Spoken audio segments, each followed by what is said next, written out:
ಪ್ರತಿಯೊಬ್ಬ ನೌಕರರೇ, ನಿವೃತ್ತ ನೌಕರರೇ, ಪಿಂಚಣಿದಾರರೇ, ಕಾರ್ಮಿಕರೇ, ಸಂಘಟಿತ ವಲಯದ ಕಾರ್ಮಿಕರೇ, ಅಸಂಘಟಿತ ವಲಯದ ಕಾರ್ಮಿಕರೇ, ನಿಮಗೆಲ್ಲರಿಗೂ ಈ ದಿನ ಒಂದು ವಿಶೇಷವಾದ ಸುದ್ದಿಯೊಂದಿಗೆ ಹಾಜರಾಗಿದ್ದೇನೆ. ಕಾರ್ಮಿಕರು ಈ ದೇಶದ ರಕ್ಷಕರು ಹಾಗೂ ನಿರ್ಮಾತೃ ಅಂತ ಹೇಳ್ಬೋದು. ಈ ದೇಶದ ಅಭಿವೃದ್ಧಿಗೆ ಕಾರ್ಮಿಕರ ಪಾಲು, ನೌಕರರ ಪಾಲು ಅತಿ ಹೆಚ್ಚಿದೆ. ಆದರೆ ಇಂತಹ ಕಾರ್ಮಿಕರಿಗೆ ಸರ್ಕಾರ ಅನ್ಯಾಯ ಮಾಡಲು ಹೊರಟಿದೆ. ಇನ್ನು ಮುಂದೆ ಕಾರ್ಮಿಕರು ದಿನಕ್ಕೆ 10 ಗಂಟೆಗಳ ಕಾಲ ಕೆಲಸ ಮಾಡುವಂಥ ಅನಿವಾರ್ಯತೆ ಸೃಷ್ಟಿಯಾಗಲಿದೆ. ಕಾರ್ಮಿಕ ಕಾನೂನಿಗೆ ತಿದ್ದುಪಡಿ ಮಾಡುತ್ತಿರುವ ಸರ್ಕಾರ, ಈ ತಿದ್ದುಪಡಿಯಿಂದಾಗಿ ಕಾರ್ಮಿಕರಿಗೆ ಭಾರಿ ಅನ್ಯಾಯ ಆಗತ್ತೆ. ಈಗ ಇದ್ದಂಥ ಕೆಲಸದ ಅವಧಿಯನ್ನು 10 ಗಂಟೆಗೆ ಹೆಚ್ಚಳ ಮಾಡಿದರೆ, ಈ ಕಾನೂನು ಏನಾದರೂ ಜಾರಿಯಾದರೆ ನೌಕರರ ಆರೋಗ್ಯ ಹಾಗೂ ಮಾನಸಿಕ ಸ್ಥಿತಿಯ ಬಗ್ಗೆ ದುಷ್ಪರಿಣಾಮವನ್ನು ಉಂಟಾಗತ್ತೆ. ಕಾನೂನು ಜಾರಿಯಾದರೆ ನೌಕರರ ಹಿತವನ್ನು ಹೇಗೆ ಕಾಪಾಡಬೇಕು, ನೌಕರರ ಪರವಾಗಿ ಯಾವೆಲ್ಲ ಸ್ಟೆಪ್ಗಳನ್ನು ಮಾಡಬೇಕು, ಕಾನೂನು ತಿದ್ದುಪಡಿ ಆಗದ ರೀತಿಯಲ್ಲಿ ಯಾವ ರೀತಿ ಮಾಡಬೇಕು ಅನ್ನೋದ್ರ ಬಗ್ಗೆ ಜುಲೈ 9ರಂದು ಕಾರ್ಮಿಕ ಸಂಘಟನೆಗಳು ಬೃಹತ್ ಪ್ರತಿಭಟನೆಯನ್ನು ಹಮ್ಮಿಕೊಂಡಿದೆ. ಈ ಪ್ರತಿಭಟನೆಯನ್ನು ಬೆಂಬಲಿಸಿ ಯಾವ ರೀತಿ ಕಾರ್ಯಾಚರಣೆಯನ್ನು ಮಾಡಿ ನೌಕರರ ಹಿತವನ್ನು ಕಾಪಾಡಿ ನೌಕರರಿಗೆ ಒಳ್ಳೆಯದಾಗುವಂಥ ಕೆಲಸವನ್ನು ಮಾಡ್ಬೋದು ಅಂತ ವಿಚಾರ ಹೇಳೋದಕ್ಕಿಂತ ಮುಂಚಿತವಾಗಿ, ಯಾರ್ಯಾರು ಈ ಚಾನಲ್ಗೆ ಸಬ್ಸ್ಕ್ರೈಬ್ ಮಾಡ್ಕೊಂಡಿಲ್ಲ ದಯವಿಟ್ಟು ಕೆಳಗಡೆ ಕಾಣ್ತಾ ಇರೋಂಥ ಸಬ್ಸ್ಕ್ರೈಬ್ ಬಟನನ್ನು ಒತ್ತಿ ಬೆಲ್ ಐಕನ್ನನ್ನು ಕ್ಲಿಕ್ ಮಾಡಿ ಆಲ್ ಅಂತ ಮಾಡಿ. ಸ್ನೇಹಿತರೆ, ಕರ್ನಾಟಕ ರಾಜ್ಯ ಸರ್ಕಾರವು ಕೇಂದ್ರ ಸರ್ಕಾರದ ಅಣತಿಯಂತೆ ಕಾರ್ಮಿಕರ ಕಾನೂನು, ಅದರಲ್ಲೂ ವಿಶೇಷವಾಗಿ Karnataka shops and commercials establishment ಆ್ಯಕ್ಟನ್ನಿಗೆ ತಿದ್ದುಪಡಿ ಮಾಡಲು ಹೊರಟಿದೆ.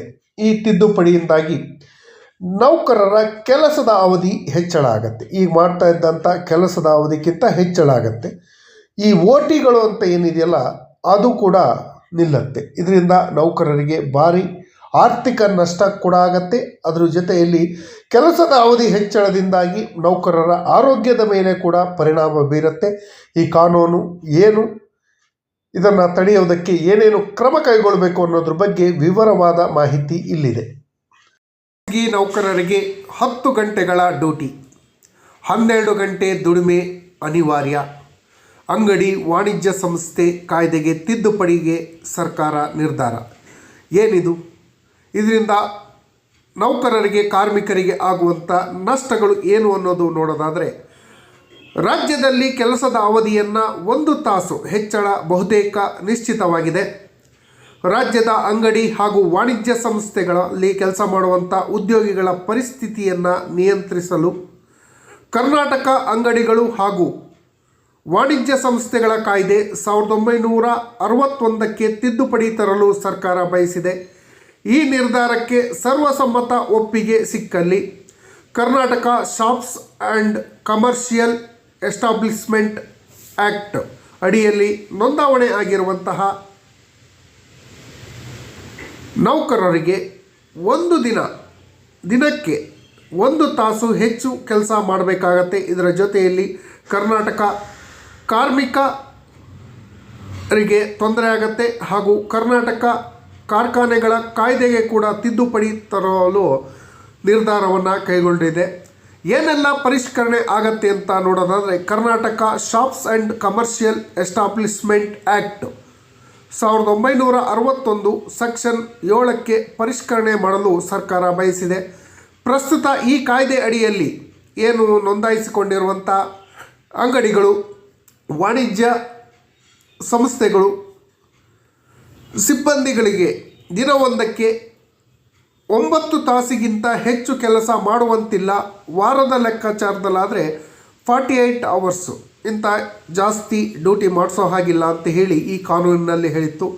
ಈ ಪರಿಷ್ಕರಣೆಯ ಪ್ರಸ್ತಾಪವು ದಿನವೊಂದಕ್ಕೆ ಕೆಲಸ ಮಾಡುವ ಅವಧಿ 9 ತಾಸಿನ ಬದಲಾಗಿ 10 ತಾಸು ಅಂತ ಬದಲಾಗತ್ತೆ.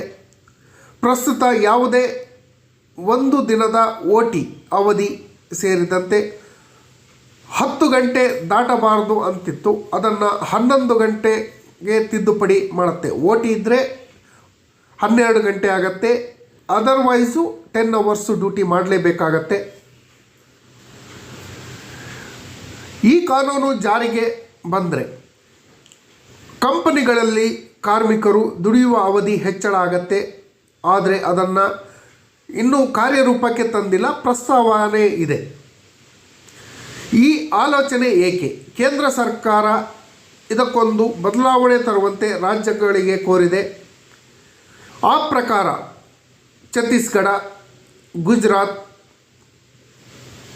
ಮಹಾರಾಷ್ಟ್ರ, ಉತ್ತರ ಪ್ರದೇಶ, ಉತ್ತರಾಖಂಡ ರಾಜ್ಯಗಳು ತಿದ್ದುಪಡಿ ತರಲು ಕೆಲಸದ ಅವಧಿಯನ್ನು ಹೆಚ್ಚಳವನ್ನು ಮಾಡಿದೆ. ರಾಜ್ಯದಲ್ಲೂ ಕೂಡ ಒಂದು ವರ್ಗದಿಂದ ಒಂದು ವರ್ಗ ಅಂದರೆ ಈ ಕಾರ್ಖಾನೆಯ ಮಾಲೀಕರು, ಕಾರ್ಖಾನೆಯ ಆಡಳಿತ ಮಂಡಳಿ ಒತ್ತಡದಿಂದಾಗಿ ಈ ಕಾನೂನು ಜಾರಿಗೆ ಬರ್ತಾ ಇದೆ ಅಂತಲೇ ಹೇಳ್ಬೋದು. ಸಣ್ಣ ಸಂಸ್ಥೆಗಳಿಗೆ ವಿನಾಯಿತಿ, ಈ ಕಾನೂನಿನಲ್ಲಿ ಸಣ್ಣ ಸಂಸ್ಥೆಗಳಿಗೆ ವಿನಾಯಿತಿಯನ್ನು ಕೊಟ್ಟಿದೆ. ಇದೇ ಕಾಯ್ದೆ ರೂಲ್ಸ್ 24ರ ಪ್ರಕಾರ ಮಾಲೀಕನು ತನ್ನ ಸಂಸ್ಥೆಯ ನೌಕರರ ಕಾರ್ಯನಿರ್ವಹಣೆ ರಿಜಿಸ್ಟರನ್ನು ನೇಮಕ ಮಾಡಬೇಕು. ರಜೆ ಸೇರಿದಂತೆ ಇತ್ಯಾದಿ ದಾಖಲಾತಿಗಳನ್ನು ಮಾಡ್ಕೊಳ್ಬೇಕು. ಆದರೆ ಇನ್ನೂ ಈ ನಿಯಮ ತಿದ್ದುಪಡಿ ಬಂದರೆ ಇನ್ನು ಮುಂದೆ 10ಕ್ಕಿಂತ ಕಡಿಮೆ ಸಿಬ್ಬಂದಿ ಇರುವ ಅಂಗಡಿ, ವಾಣಿಜ್ಯ ಸಂಸ್ಥೆಗಳಿಗೆ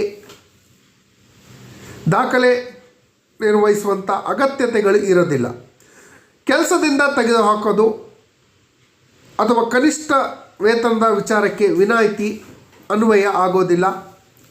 20ಕ್ಕಿಂತ ಕಡಿಮೆ ಇರುವ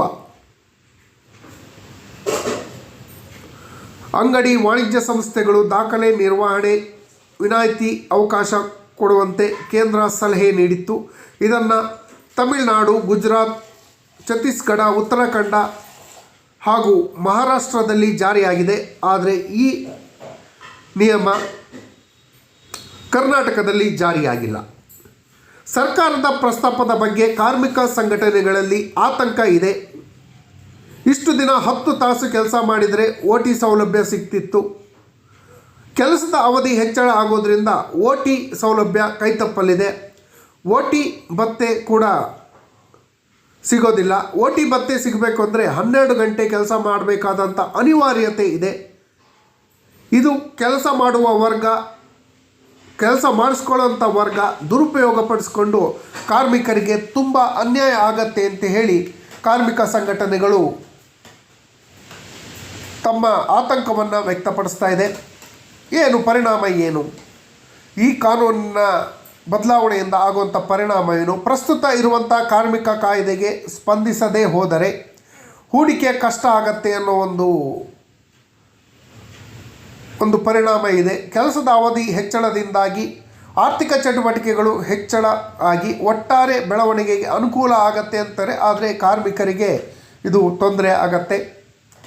ಮಹಾನಗರಗಳಲ್ಲಿ ತಡರಾತ್ರಿವರೆಗೂ ಅಂಗಡಿ, ವಾಣಿಜ್ಯ ಚಟುವಟಿಕೆಗಳು ಅವಕಾಶ ನೀಡುವುದಾಗಿ ಪ್ರಕಟಿಸಿದೆ. ಕೆಲಸದ ಅವಧಿ ಹೆಚ್ಚಳವಾದರೆ ಈ ಉದ್ದೇಶಗಳು ಈಡೇರೋದಿಲ್ಲ.